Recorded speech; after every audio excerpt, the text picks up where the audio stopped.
Prosecutors formally charged Tyler Robinson with assassinating Charlie Kirk while providing more information about the evidence and motive. Meantime, the right protests after Attorney General Pam Bondi says this is an opportunity for law enforcement to crack down on, quote, hate speech. From the opinion pages of the Wall Street Journal, this is Potomac Watch. Welcome, I'm Kyle Peterson with the Wall Street Journal. We are joined today by my colleagues on the editorial page, Barton Swaim and Alicia Finley. On Tuesday, Utah County Attorney Jeffrey Gray formally charged 22-year-old Tyler Robinson with aggravated murder, among other crimes, and the 10-page criminal filing is filled with information that closes gaps in the public understanding of what happened last week. We had some previous conversation about the rifle that was used in this, according to this criminal information filed by the prosecutors. Now, it was his grandfather's rifle that his dad had given him as a gift. Also, on the point about the motive, here are a couple of lines from this filing by prosecutors. Robinson's mother explained that over the last year or so, Robinson had become more political and had started to lean more to the left, becoming more pro-gay and trans rights oriented. She stated that Robinson began to date his roommate, a biological male who was transitioning gender, unquote. The filing also includes text messages after the shooting between Robinson and that roommate. The roommate says, "Why?" Robinson says, "Why did I do it?" The roommate says, "Yeah." Robinson says, "I had enough of his hatred. Some hate can't be negotiated out. If I am able to grab my rifle unseen, I will have left no evidence," unquote. Barton, that is a remarkable set of evidence. Paints a picture of cold calculation, somebody who thought that he could get away with this murder, and somebody who committed that crime intending it to be a political assassination. Yeah, I found that exchange deeply disturbing and chilling. I saw a couple of people in the media on television saying that it was kind of moving. I did not find it moving at all when the roommate was saying, "Why did you do this?" Which is a pretty profound and important question. Robinson said, "I had enough of this hatred." And then he went right back to the immediate concern of getting his gun back, as if he hadn't really processed or wasn't trying to process what he had done, or didn't understand the gravity of the decision he made. It was also disturbing in this sense that he described Kirk as a person of hate. But if you listen to Kirk, if you actually listen to him, watch a video of him, or if you had listened to him in person when he was still alive, you couldn't really come away with the impression that this was a hateful guy, I don't think, if you were fair-minded and tried to listen. And that's really, that's an important point. And somehow we have got to get back to engaging with people we disagree with as people in person, and not online, and not accepting what sort of online critics say about the person. The internet is not real life. I've spent the last couple of days reading some of the highly critical and dismissive things that a lot of Kirk's despisers wrote and said about him. And it just occurs to me that they're talking about a non-existent person. You know, the connections made online are not real connections as long as they remain digital. You can spend all your time in online chat rooms and still be profoundly isolated, lonely person. But Alicia wrote an amazing column on this subject earlier this week, so she can talk about it in greater profundity than I can. On the point about the influence of the internet, there has been a lot of speculation about the messages that were etched on the bullet casings, including "Hey Fascist Catch," and then some arrow symbols, apparently reference to an online game. Notices bulge, what's this? Also, in one of these text messages, Robinson says, "Remember how I was grading bullets?" He says those messages are, quote, "mostly a big meme," unquote. And then he goes on to say that if he sees them on the news, he might have a stroke. Alicia, your column this week was under the headline Tyler Robinson and America's Lost Boys. And part of the argument you're making is it seems that particularly young men who may be struggling with depression or other mental illness kind of fall down these internet rabbit holes. What's the case that you're presenting there in that column? Well, I think it's a little bit of a chicken and egg problem that we have in that some men, young men who are already feeling isolated, gravitate to video games or in the internet, where they find a semblance of community. But to Barton's point, this isn't real community; it's not real life, and it gives them an illusion. That what they see and what they're experiencing is real. Now, 97% of teenage boys play video games.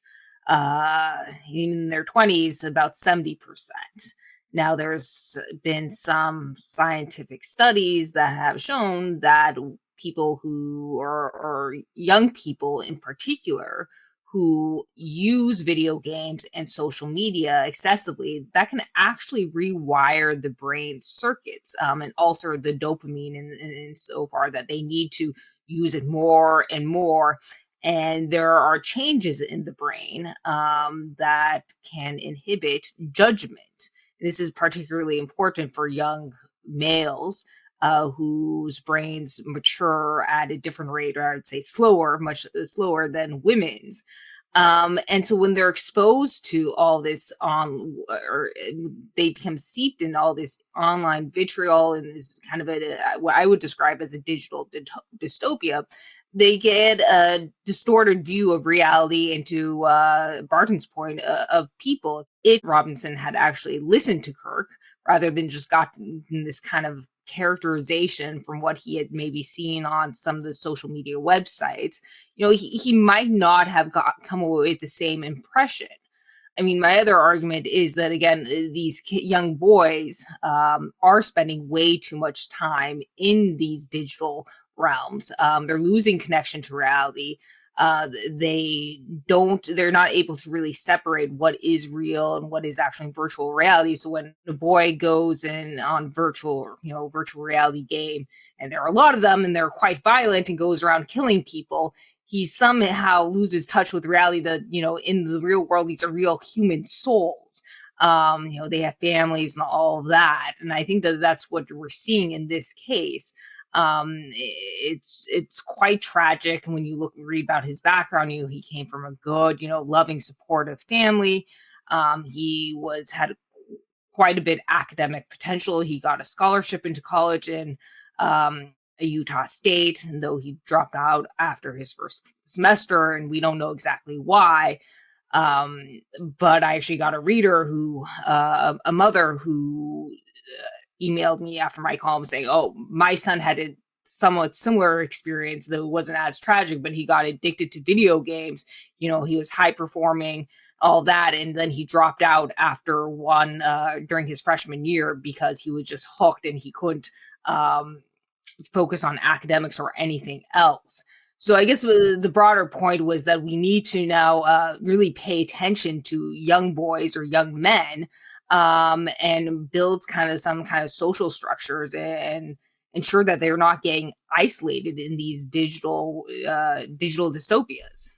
The difficult question, Barton, is what to do about these kinds of problems that are a mix of social changes to civil society, family breakdown, technological changes. One thing that you have heard discussed in recent years is changes to Section 230. This is the law passed in the 1990s that gives social media platforms and internet companies the immunity. It allows them to moderate and take down content that they don't want on their platforms without having legal liability for everything else that they leave up, which was kind of the dilemma before Section 230 passed. There have been proposals to pare it back in recent years. A day or two ago, Senator Amy Klobuchar said that 230 is, quote, a problem for our democracy, unquote. The difficulty that I have is trying to figure out how to change Section 230 without destroying the things that are positive and good about the internet, like Wikipedia, to take one example. If Wikipedia itself is responsible for everything that every user on its platform might write, it's hard to see how that doesn't entirely break the business model. But at least, Barton, I guess, states are starting to experiment with laws requiring ID access. For example, a Texas law recently upheld by the U.S. Supreme Court requiring ID checks for porn sites. Changes to laws requiring parental approval for minors accessing social media sites, for example, and a pretty swift shift, it seems to me, on cell phone usage in schools. It wasn't too long ago that there was a state or two that was limiting access to cell phones by people in K-12 schools, and now it seems like a rush of states and districts going to do that. And so, I mean, I'm not sure how all of those experiments will play out, but at least there are states that are trying something, and we'll have to see how it all works. Well, that's right, and I really don't. I agree with you on Section 230. Part of me wishes the internet would just go away, and I'd be fine with that. But it's not. I don't foresee any significant changes in Section 230. It would just politically, socially, we're just not going there. And I'm in favor of these sorts of experiments. Some of them, will be challenged in court, and that's fine. Certainly, getting smartphones out of classrooms is wildly popular among parents. I would say it's an 80-20 in favor of that. Just in general, I think one sort of thing of limited effect that we could undertake is simply, public awareness campaigns of various kinds. I mean, the tobacco industry was first it was propped up by government, but then it was virtually destroyed, not only by class action suits, but by constant campaigns against it, whatever one thinks about that. But there could be a lot of sort of public relations campaigns that private interests could undertake to encourage parents to keep their kids off of phones, off of the internet, to the extent possible. And let me just punt on the question and go sort of big picture and say that to harken back to our famous editorial "No Guardrails." One of the guardrails in the past was religious observance. That's still how a lot of young people make friends. You can go into a bar or something, but one real way to make friends is through your religious institution, your church or your synagogue. And I think we're seeing an increase in that, or at least I detect a turning in the way our cultural elite are portraying religious observance. I think we were, having destroyed some of the guardrails, I think there's some sense that we have to return to a time when there were social structures around young people to keep them from falling into these digital black holes. Alicia, what do you make of these experiments in state laws to limit access to some of these sites for minors, require parental consent? I mean, there are legal challenges that Barton raises to those laws, and the legal issues can be somewhat complicated. One of the arguments against that Texas ID law was that by requiring an ID to screen out minors, you're putting incidental burdens on the rights of adults to access that same content. And when do those burdens become a First Amendment problem. That's to say nothing of the arguments about what the differences between the First Amendment rights of minors are versus the First Amendment rights of adults, which is involved in some of the cases. For example, just limiting social media access at certain ages. Alicia, I don't know how all of those challenges will play out, and maybe some of the cases will have different results, and maybe we will see more appeals up to the United States Supreme Court on that. Right. So a lot of more than a dozen states have passed laws and they're experimenting with this. Florida put essentially age restrictions and essentially banned those, adolescents from using social media, and then required parental verifications or parental approval for 14 and 15-year-olds. Now that was blocked by a federal court, as was a Utah law that did a variety of things, banned algorithmic feeds, and those are ones that are supposedly intended to get teenagers addicted, scrolling by promoting things that they've already been shown interest in and such. The Utah law also included some parental verifications. On the other hand, the Ninth Circuit just upheld the California law that restricts algorithmic feeds. So you're already starting to see some splits in the federal courts. Now, what the tech companies and what many judges, the judges that have struck down some of these state experiments, they cite a 2011 Supreme Court ruling that struck down a California 2005 law that required parental consent or when a teenager would buy a violent video game. Now, that was a 7-2 decision, but it really wasn't as unanimous or overwhelming as it seems. Now, the court held that essentially that violent video games are really no different than, reading a book. And, the schools or states cannot restrict, violent content in literary form. So therefore they can't require or restrict it in terms of digital. But there was an interesting, in my view, concurrence by Justice Alito and the Chief Justice John Roberts at the time, warning that while they agreed that this California state law was overbroad and that it didn't really precisely define what is violent video games, that quote unquote, we should make every effort to understand new technology. We should take into account the possibility that developing technology may have important societal implications that will become apparent only with time. We should not jump to the conclusion that new technology is fundamentally the same as older technology with which we are familiar. And we should not hastily dismiss the judgment of legislatures who may be in a better position than we are to assess the implications of new technologies. And really berating the majority for dismissing the concerns of the California legislature in trying to protect minors from what they perceive to be harms from violent video games.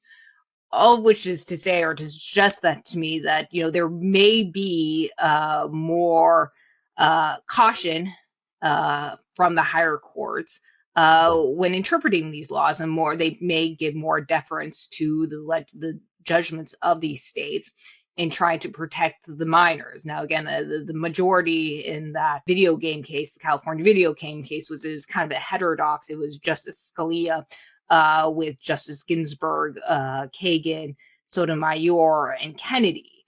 The court is very different now.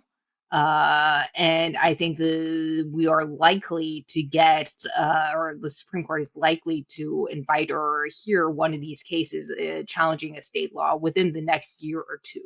One idea floated on Monday by Attorney General Pam Bondi is that a response to this tragedy might also include a crackdown on what she called hate speech. Let's listen to the Attorney General discussing this on the Katie Miller podcast. There's free speech and then there's hate speech. And there is no place, especially now, especially after what happened to Charlie, in our society. Do you see more law enforcement going after these groups who are using hate speech and putting cuffs on people, so we show them that some action is better than no action. We will absolutely target you, go after you if you are targeting anyone with hate speech, anything. And that's across the aisle. That got some notable pushback, including on the right. One thing being cited was Charlie Kirk, who was an outspoken advocate of the idea that there is no such thing as hate speech. Let's listen to him in a video posted in 2020 by his group Turning Point USA. My position is that even hate speech should be completely and totally allowed in our country. The most disgusting speech should absolutely be protected. And it's not a viewpoint that is held by the left. The ACLU used to hold this viewpoint. The American Civil Liberties Union, they sued so that legitimate Nazis could march through downtown Skokie. You remember this? Back in the 80s and 90s? Now, why would the ACLU do this? Because they said, as soon as you use the word hate, that is a very subjective term. Because then all of a sudden it is in the eyes or it is in the implementation of whomever has the power. So here's my belief. The more speech, the better. Barton, what do you make of that debate? What the Attorney General said in that first podcast was bonkers, and she should probably have known better. She tried to walk it back the next day and still didn't really clean up the mess sufficiently. Several conservatives, including I think Ted Cruz and others, have pointed out that in one way or another, that hate speech, the concept of hate speech, was always kind of bogus. And I'm glad to hear some people talking openly about this. In a funny sort of way, I think Donald Trump himself sort of made this point. I think he was talking to Jonathan Karl yesterday about this comment, and he said, in his inimitable way, "We'll probably go after people like you," he says to Jonathan Karl, "because you treat me unfairly. It's hate. You have a lot of hate in your heart. Maybe they'll come after ABC." So when I hear that, I hear a lot of irony in that. And I don't imagine that either the Attorney General or anybody else in the administration is going to go after people for using hate speech. I could be wrong, but I doubt it. Just more broadly, though, there's a tendency among people in government to assume that we need them to adjudicate cultural controversies like these. The argument about what it's appropriate to say or not to say about a man who was gunned down by an assassin, even if you disagree with most or all of what that man said or thought, that argument was playing out just fine in the private cultural sphere without any help from the Attorney General. And once she barged into it with the giant sledgehammer of the law, she turned it into an argument about free speech and government, which it wasn't in the beginning. Also, I would point out that just politically, the argument or debate, such as it was going very much in the administration's favor by making their harshest critics look like insane people. And immediately upon her saying that, the whole debate turned into free speech crackdowns. And now it's going in a way that makes the administration look very bad. So it'd be great if some people in politics would just let these cultural arguments play out without barging into it with the law. Yeah, political mistake there, maybe, Alicia, changing the subject in a way unfavorable to the AG's point of view, but also I think a legal mistake, given that the First Amendment has been held to be very broadly protective.